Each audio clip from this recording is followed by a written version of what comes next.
Hello and welcome back to An Old Man Watches. Today I am going to be talking about the 1925 Italian silent film Maciste in Hell, just in time for its 100th anniversary of release. Maciste is a tremendously strong and virtuous man, a combination which deeply concerns the forces of hell. They send one of their most expert agents to tempt Maciste into wickedness. In this case, being an expert seems to consist mostly of dressing like you've just tied a woman to some train tracks somewhere and blatantly offering gold, pleasure, or power in exchange for becoming an ally of hell. Unsurprisingly, this less than subtle approach meets with little success. The demon does come up with a better plan, though, as he targets Machiste's young cousin Rosabelle and her child. Machiste saves the kid, but is trapped in the underworld as a result. Now, initially, having Maciste in hell doesn't seem to work out too well for the demons, as it just gives him more opportunities to beat them up. But things change when Maciste meets a couple of female denizens of hell. There's a bad girl, and there's a good girl, because, yes, even amongst the demons of hell, there are good girls, it seems. And said good girl warns Maciste not to kiss any woman in hell. But 10 seconds later, he's making out with the bad girl. Maciste is strong of body, but not so much of will, it seems, at least not when an attractive woman is the one giving him the whammy. Now, kissing a demoness turns Maciste into a demon himself, just in time to lead an army in an infernal civil war, because being really strong makes you a good general, I guess. Not that you really need to be much of a tactician when you can beat up 100 enemies by yourself.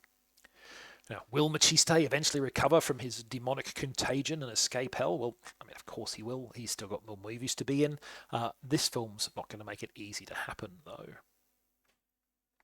So the Italian film industry has never been shy about copying a successful idea, and so the blockbuster performance of the 1958 Steve Reeves movie Hercules inspired a flood of sword and sandal imitators during the 1960s, including over 20 movies starring the hero Maciste. Which is why, when I encountered this film in a box set of 50 movies, I expected one of those films. And so I was pleasantly surprised to learn that what I was actually getting was one of the original silent era Maciste films, around 25 of which were made during the period from 1915 to 1927. Maciste actually first appeared as a supporting character in the historical epic Cabiria, which was set about 300 BC. The man playing the role, a stevedore turned actor, Bartolomeo Pagano, proved so popular and charismatic that he basically upstaged the lead and paved the way for his own series of films. In fact, Pagano would build almost his entire career around playing Maciste, appearing as the character in 27 of his 30 credited acting roles, of which this is one of the later examples. Now, if you're used to post Steve Reeves strongman films, you're probably familiar with movies that feature bodybuilder heroes who spend much of their time taking their shirts off to flex their heavily sculpted physiques. And as you can see from the picture on the screen right now, that wasn't really Bartolomeo Pagano's body type. He was a man whose strength came from the hard labour of having been a stevedore. You can see he's obviously very powerful, but he's got a different body form than that idealised sculpted shape that Steve Reeves personified. Now, that is by no means a complaint on my part. I think, if anything, that Prime Pagano, as you can see on your screen, is more convincingly a man of great physical might than your typical bodybuilder type. And the man certainly had charisma to spare, as his scene-stealing turn in Cabiria showed. I will note, however, that in this movie, as opposed to the picture on your screen right now, Pagano is in his late 40s and rather showing it. He's still a big, strong man, don't get me wrong, but he's definitely rocking something of a dad bod. Now, unless you've been pretty lucky in life, you've almost certainly had to listen to some older person tell you that modern movies are all just spectacle. They've got no story or heart. Which, even if taken purely on face value as a statement only about modern films, just isn't true. There are thousands upon thousands of films released every year, and plenty of them are largely human level stories without huge spectacle, even if for no other reason than that films like that are a lot easier and cheaper to make. The most insidious part of the statement, though, isn't spoken at all. It's the silent implication that it was different with the movies of the speaker's time, that they somehow grew up in a halcyon era where movies were about heart and rich story, and nobody made films that just traded on spectacle and extravagant visuals. And that is, to be clear, utter tosh.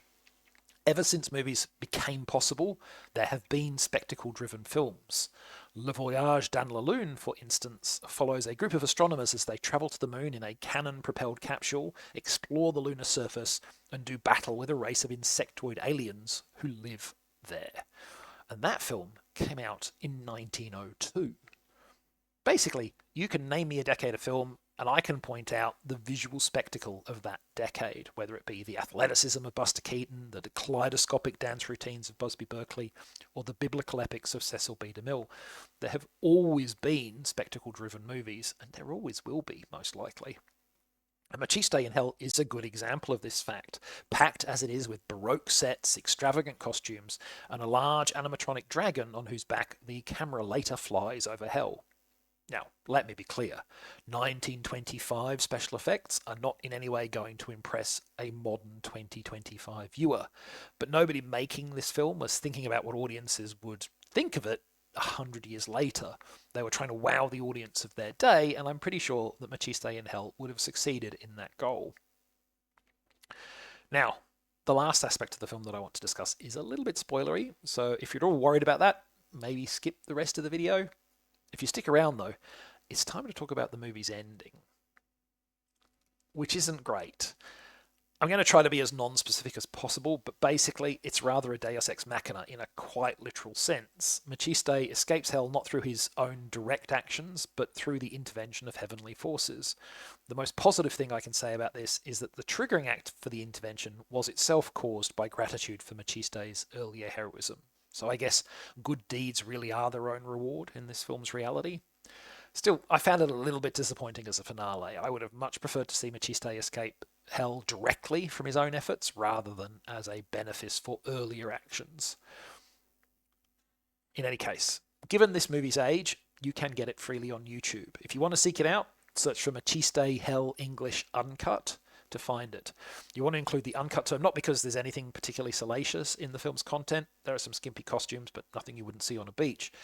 You want to do it because the original US release of the movie used this as a B feature, and it cut half an hour of runtime off the film's original 95-minute length. Uncut will give you the full experience. Should you seek it out, though? Well, probably only if, like me, you're a bit of a film history buff nerd, or a silent film aficionado. But if you are in those categories, it's worth a look, at least in my opinion. Next time, Wes Craven's 1988 voodoo-themed horror film, The Serpent and the Rainbow. I had high hopes for this one, and they were not met. But that is next time. Until then, thanks for watching. I hope you've enjoyed it, and if you've seen Maciste in Hell, let me know what you thought of it.